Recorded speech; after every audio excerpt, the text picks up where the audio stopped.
Over the last 70 years, 27 different countries have won the Eurovision Song Contest. What that means is there will be 15 probably taking part in Austria next year who've never managed to do it. Today, we're going to look through from least likely to most likely to change that in the near future. Very quickly, make sure to like the video, make sure to subscribe to the channel if you enjoyed it. You can find all my socials in the description, as well as details on how to support me financially if you wish. When I'm researching for these videos, I often come up against geo-blocks and regional restrictions.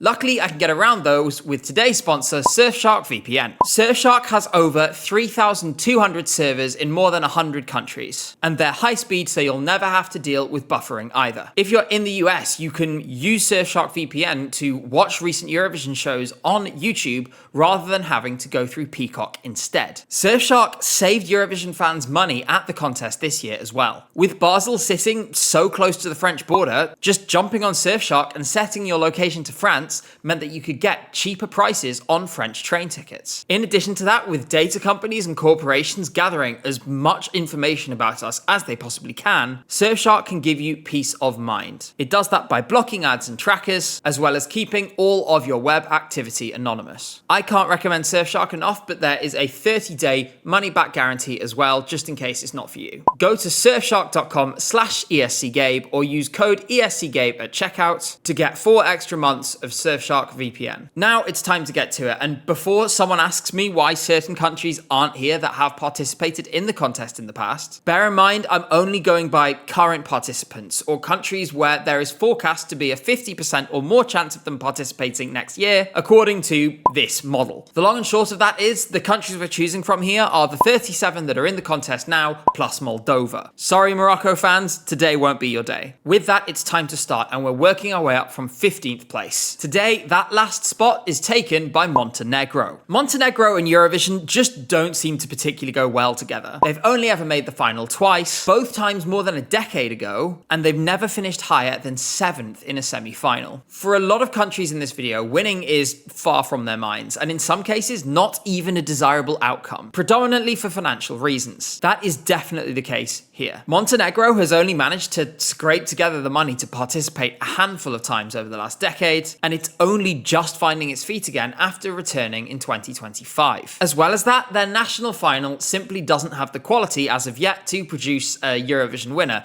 under basically any circumstances. Montesong has, in its defense, only existed for a single year, but at the same time, what we've seen so far is a decidedly mixed bunch of songs.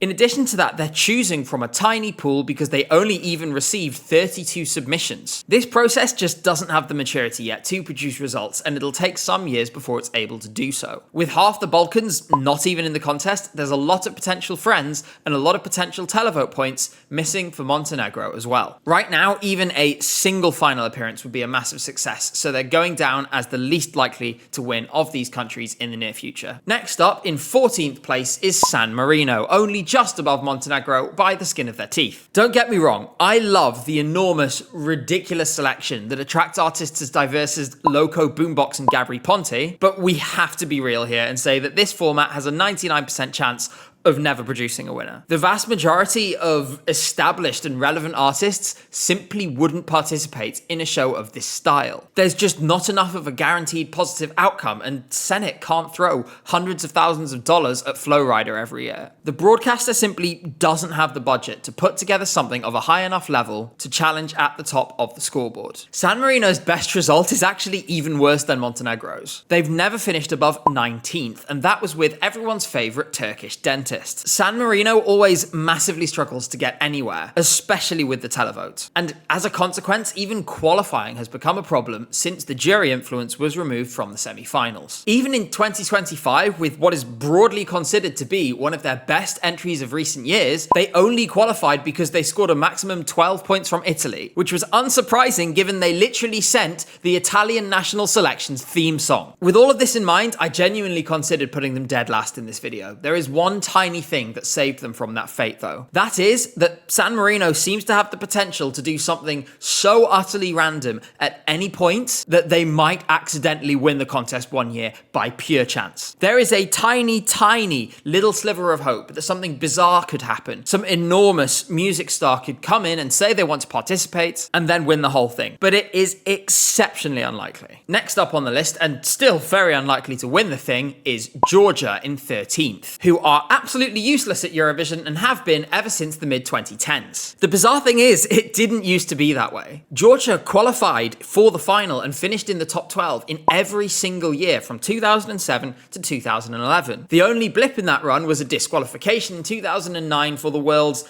least subtle dig at Russia. We don't wanna put in the negative move. It's killing the crew. They were then in and out of the final for the few years after that, with some particular highlights in 2015 and 2016. Since then, we've been descending non-stop into hell. To be fair, with that descent has come a very odd but very distinct identity. That is sending songs with inexplicably terrible grammar. Whether that's 2023's Life is Love, Thing is Known, Like in Dreams, or 2025's Kindness is Sense of My Style. It's actually a real shame how far south things have gone for Georgia and how quickly, because I'm a real fan of some of their older entries. Warrior in 2015 in particular was amazing, and Midnight Gold as well has really stuck with me from the year after. As well as that, no matter how badly it did, no matter how unpopular an opinion this is, I will always have a soft spot for Circus Mircus from 2022. Unfortunately though, with the exception of Nutsa Buzaladze in 2024, we haven't even seen a song come close to qualifying since 2017, and with the way they're selecting songs at the minute, there's no chance of that changing. Georgia's problem is actually pretty simple. Most of the songs they have sent in recent years have just been, well, bad. The quality of the contest has elevated significantly since Georgia was last successful, and you can't really get away with glaringly bad English lyrics or shoddy production. We are very much still afflicted by both here. When you are barely scraping past San Marino in this ranking, that's when you know there's a serious problem, and to be honest, I considered swapping these around. But for now, Georgia holds on to 13th. 12th place in this list is Slovenia. We're now moving on to countries where they have a small but non-zero chance of winning the contest. Slovenia have been in a particular and quite odd pattern for some time now. Ever since 2012, they have followed the exact pattern of 2 non-qualifications followed by 2 qualifications, over and over again. In addition to that, they have had some entries that have really captured fans' imagination. That especially applies to Zala and Gashba from 2019, Raven from 2024, or Joker Out from 2023. None of those entries have managed to crack the top 15, but there is some indication that Slovenia has the potential to do well here. Joker Out in particular really caught people's imaginations, and they've held on to a fan base internationally ever since the contest. The question then is how to convert sporadically good songs into good results, and they don't seem to have the way with that yet. The biggest challenge of all, very clearly, is that the budget simply isn't there. That was especially clearly true for Raven in 2024. In addition to that, Slovenia badly needs to stick to internal selections for the time being, because the national final format they reintroduced in 2025 was a total mess. 100% jury vote followed by a public vote only between the top 2 in the jury is a terrible system, and the field of songs they put together wasn't particularly strong either. The last national final was in 2022. Incidentally, that resulted in an equally bad performance at the contest. All in all, Eurovision in Ljubljana seems pretty unlikely in the near future, but we'll hold on to hope of it happening. The same is true for the country in 11th place on this list, and that is Malta. Malta did come very close to winning the contest in the late 90s and early 2000s, but they haven't really been near it again since. That said, after a tough period, they have strengthened in the last year or two, and if they continue their current trajectory, they will be a bit higher if I redid this video in a couple of years' time. That said, the way they've been strengthening did not show in the results, because we are coming off the back of 2 dead last places in the semi-finals, neither of which were deserved. These were really harsh results, but it indicates one of the biggest problems that Malta has right now. Whatever they do, they cannot find a way to do well with the public vote. This year, despite a song that was forecast to do better because it had garnered a significant amount of publicity and controversy before the shows, they they still only scored 8 points from the public, which was less than a tenth of what they scored from the juries. In their last final in 2021, they scored 47 from the public and over 200 for the jury. So the disparity can be seen there as well. It's simply not reasonable to talk about Malta in a conversation about winning the contest when you have this problem. And as long as it exists, we're going to keep coming back to the same conclusions over and over again. We should say that it isn't for the want of trying, and Malta does have a massively outsized selection compared to its population size. It runs songwriting camps now every single year with reputable songwriters who have good track records in the contest. Maybe something dramatic will happen, and that's why they're in 11th and not 14th or 15th. But for now, it still seems pretty unlikely. We're now moving on to the top 10, but at this stage, the countries I'm saying are still pretty unlikely to produce a winner in the near future. For that 10th place, I've gone for Moldova. This one was actually pretty close between Malta and Moldova because they both have a couple of arguments going for them and a couple of things drawing them back. Malta, on one hand, has a much stronger national selection infrastructure and it has access to better songwriters. Moldova doesn't have that in its corner, but it does have a couple of factors. It has a much stronger diaspora effect that can be mobilized if they send something strong. And secondly, it just has this ability to be an absolute wild card that you can't quite predict. In addition, this effect is way stronger than it is with San Marino. I seriously don't know how the Moldovans do it. We have seen so many years where their national selection has just been diabolically terrible, only for everything to somehow get pulled together in the end. As a result, there have been some amazing highlights for Moldova in the contests, including a top 3 finish in 2017 and second in the televote only behind Ukraine in 2022. It is still pretty difficult to make a leap from sporadic good results to being a winning contender. But of the countries that absolutely do not have the infrastructure in place at all to win the contest, Moldova is one of the more likely to kind of randomly do it anyway. There is genuine potential here though, and I really hope that someday they're able to realize it. Moving on, we're going into the countries now where in a good year for them, they could genuinely consider having a chance of winning it. The first one of those, and 9th on this list, is Croatia. We do have a recent proven success here in the obvious form of Baby Lasagna. His result in 2024 was genuinely incredible, but at present we are going to need to wait and see about whether this is going to become a pattern rather than just a flash in the pan. Unfortunately, what we've seen so far in 2025 doesn't give me much hope. There were some genuinely good songs in the national selection this year, and I would probably say that the overall quality was higher than it was last year, but the winner we got in the form of Poison Cake by Marko Bošnjak was not very good. And there wasn't much that could have been done after that fact to pull it together enough to get through to the final. On the flip side, it's not like the results outside of Baby Lasagna have been completely terrible. There were 2 very near misses in 2021 and 2022. Including the only song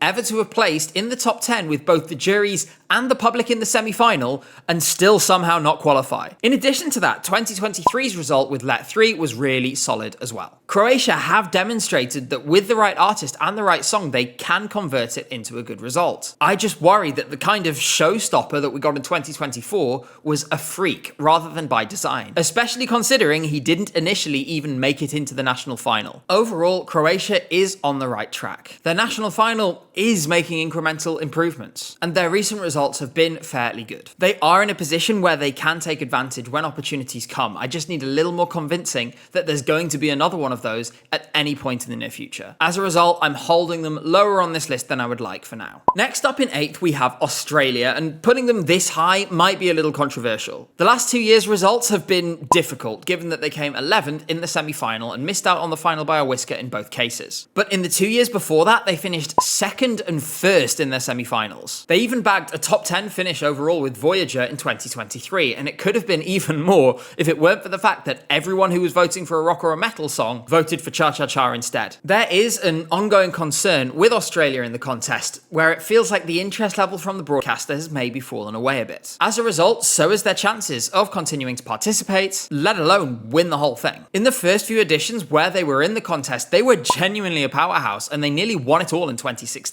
But we aren't getting Guy Sebastian or Dami Im or Kate Miller-Heidke anymore. and consequently it's become more difficult. At the same time, I don't think it's time to write off Australia just yet. While the broadcaster might not be investing as heavily, if a major artist does choose to sign on, then they themselves will bring resources with them that simply aren't available to most artists in most countries. Gojo this year had some really solid backing and an entire songwriting camp dedicated to writing a song for Eurovision for him. There are plenty of other Australian artists who could take that opportunity and they'd have a major label in tow backing them to the hilt. For years, as an example, Delta Goodrem has been linked with Eurovision, and I would love to see that participation materialize if she's still interested. This is one that really could still happen, but there's still a lot of what ifs, and that financial question is going to keep hanging over the broadcaster's head. For that reason, it can't go any higher than 8th today. The 7th most likely new winner, in my view, is Czechia, and this one might be even more controversial. That's because the results have really not been there in the last few years. That said, in their defense, I think they've been really hard done by, and they've narrowly missed out on the final for a couple of years now. I do think there are a few key qualities that distinguish Czechia as being near the front of the unlikely but could happen category. None more so than the quality of the artists that they're choosing.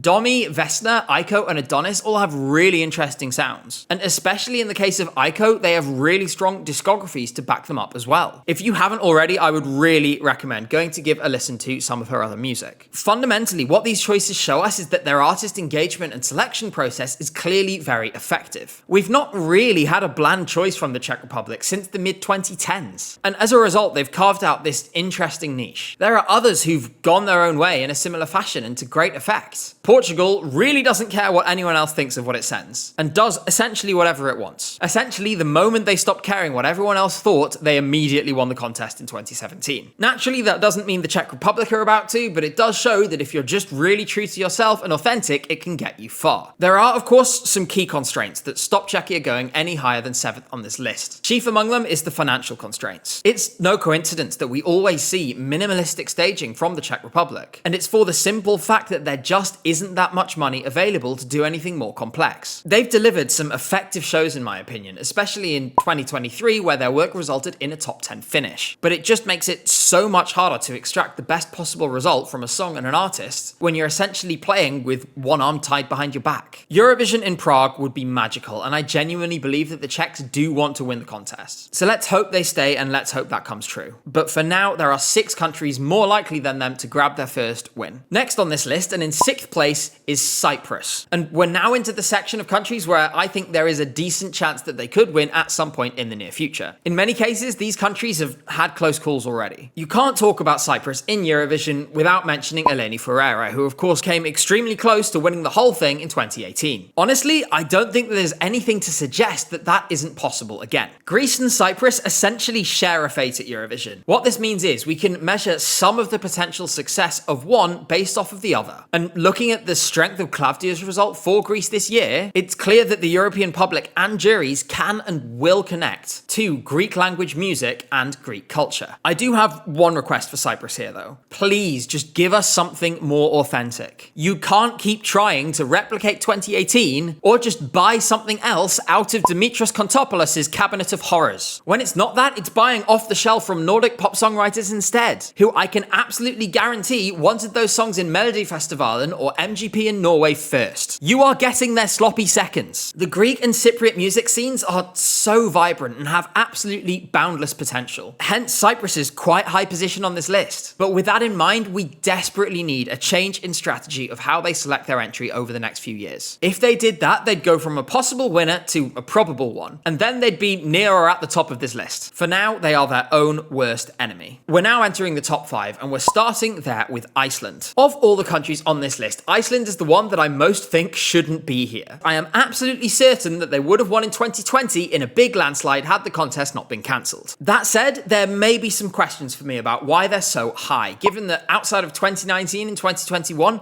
the results this decade have not been that good. There are a few reasons to be optimistic and a few things holding them back. Though the Icelandic music is naturally small, because Iceland is small, there is a decent group of artists who would be a good fit for the contest if they chose to go. I think it's generally accepted that Bashar Murad would have done pretty well had he been sent in 2024, and there are others in the national final from that year such as Sigurd Oskar that I think we'd be happy to see back again and would have a chance at a good result. There are other more internationally established artists from Iceland as well, such as Olafur Arnalds or Of Monsters and Men, who may well try their hand at the the contest in future. On the flip side, just like Malta and Cyprus and others, there is simply the fact that Iceland is small. This will ultimately always limit the funds available and the options available to them. There's only so much that the labels can do and that the broadcaster can do when operating in such a small market. Overall though, I do genuinely believe that there are some seriously good artists that Iceland could access that exceed what most of the other countries on this list could. For that reason, I'm choosing to remain optimistic. We're on to 4th place now, and in that position it's Albania. While we're still in the zone of countries who have a decent but not big chance of winning soon, Albania is among the ones that I'm much more optimistic about. 2025, to be honest, really felt like a watershed moment because their result this year was absolutely exceptional. The 8th place finish overall is deceptive because, to be honest, the jury's just treated Zierm exceptionally poorly. I'm at a loss as to how this got less than half of the jury score of Espresso Macchiato. The consolation here is that Albania did finish in the top 5 with the public and did finish 2nd in the semi-final. It would be really naive to say that Albania is about to win the contest on the back of a single result. So I want to reassure you that's not what I'm trying to say here. That said, it is clear that the national selection Festivali Këngësh took a massive step in the correct direction, and that the introduction of a new creative director in the form of Elhaida Dani, who participated in the contest herself some years ago, was a really good decision to make. As well as that, there are strong potential options waiting in the wings. Chief among those is Elvana Jata, who I wouldn't be surprised to see try to do Eurovision again. With the right song, she could have a really good finish. To be honest, with Albania more than almost anyone else in this video, where they go now is in their own hands. If they continue to modernize their national selection as they started to do this year, then we could see them transform into a really strong contender in the years to come. In addition, they have a diaspora that does engage when they have a strong entry. On the flip side, if they take a step backwards, we could see them fade away. We'll have to wait and see which way they go. Now we're entering the top 3, and in 3rd place we have Armenia. Let's not hide from the fact, firstly, that this year's Armenian national selection was a complete disaster. Of all the national finals that need to be abolished, this one needs to be the most abolished. That said, it did still produce an appearance in the final, their 4th in a row, and they have a formidable record in the contest overall. In 17 attempts, they have been in the top 10 on 8 occasions. And to be honest, they've been really unfortunate to have never finished in the top 3. Overall, they've been reliable and solid in the contest over the last few years. And in addition to that, did launch Rosalind's career in the most unexpected of ways. But that, of course, isn't enough to say that they could potentially win. There's several countries on this list that are reliable or decent at the contest. The thing that is pushing them up in this list specifically this year is one specific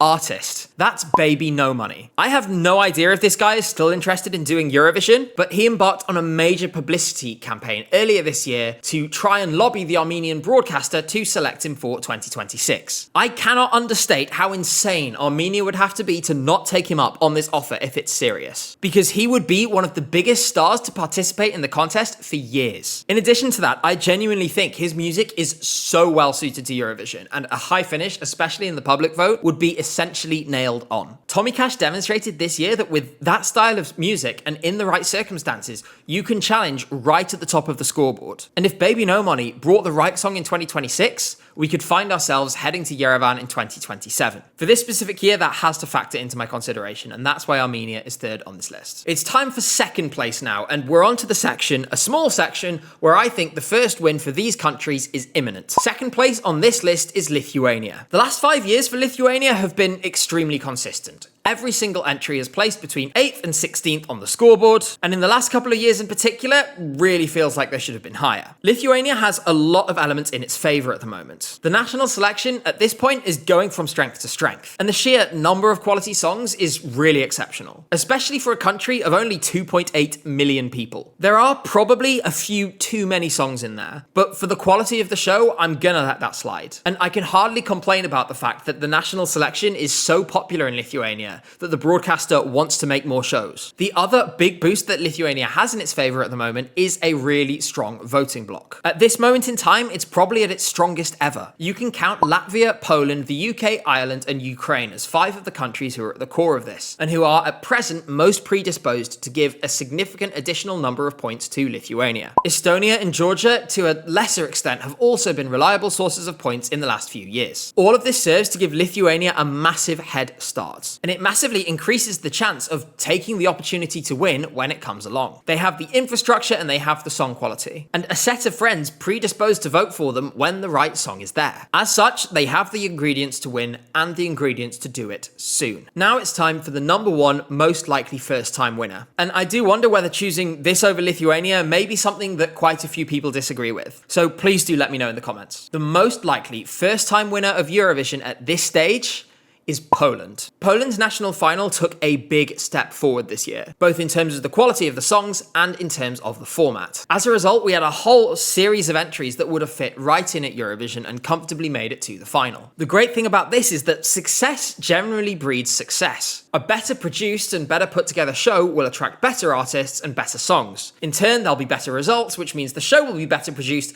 and then we'll get better songs again, or at least that's how it goes in theory. It's a positive loop that Poland now has the chance to build on. Secondly, Poland is essentially Eurovision's diaspora final boss. You thought Lithuania's friends were impressive? Poland makes it look small in comparison. When Poland sends something strong, the public votes absolutely pour in. In 2025, Justyna Steczkowska scored just 17 points from the juries, but 139 from the public. And this was just the latest in a long line of Polish Eurovision entries dramatically outperforming their jury scores when it came to the public votes. Put simply, if Poland sends in an entry that could contest for victory on the jury side, then it immediately becomes the runaway favourite to win the contest. Given the quality of the national final, I think it's a matter of time before this happens, if that is maintained. I would be shocked if we see out the rest of this decade without at least seeing Poland in the top 3 of the contest, if not winning it outright, and it would be richly deserved. It's something they've already achieved twice at Junior Eurovision. This is a country whose time at the top in the contest could finally be about to arrive. This brings an end to today's video and to the list, which I very much hope will get shorter over the next couple of years. I'm sure there's plenty of choices I've made that you don't agree with, so if so, make sure to let me know in the comments. For now, as always, thank you so much for watching and thank you for all of your support. I'll look forward to seeing you again in 7 days' time. Until then, I'll see you soon.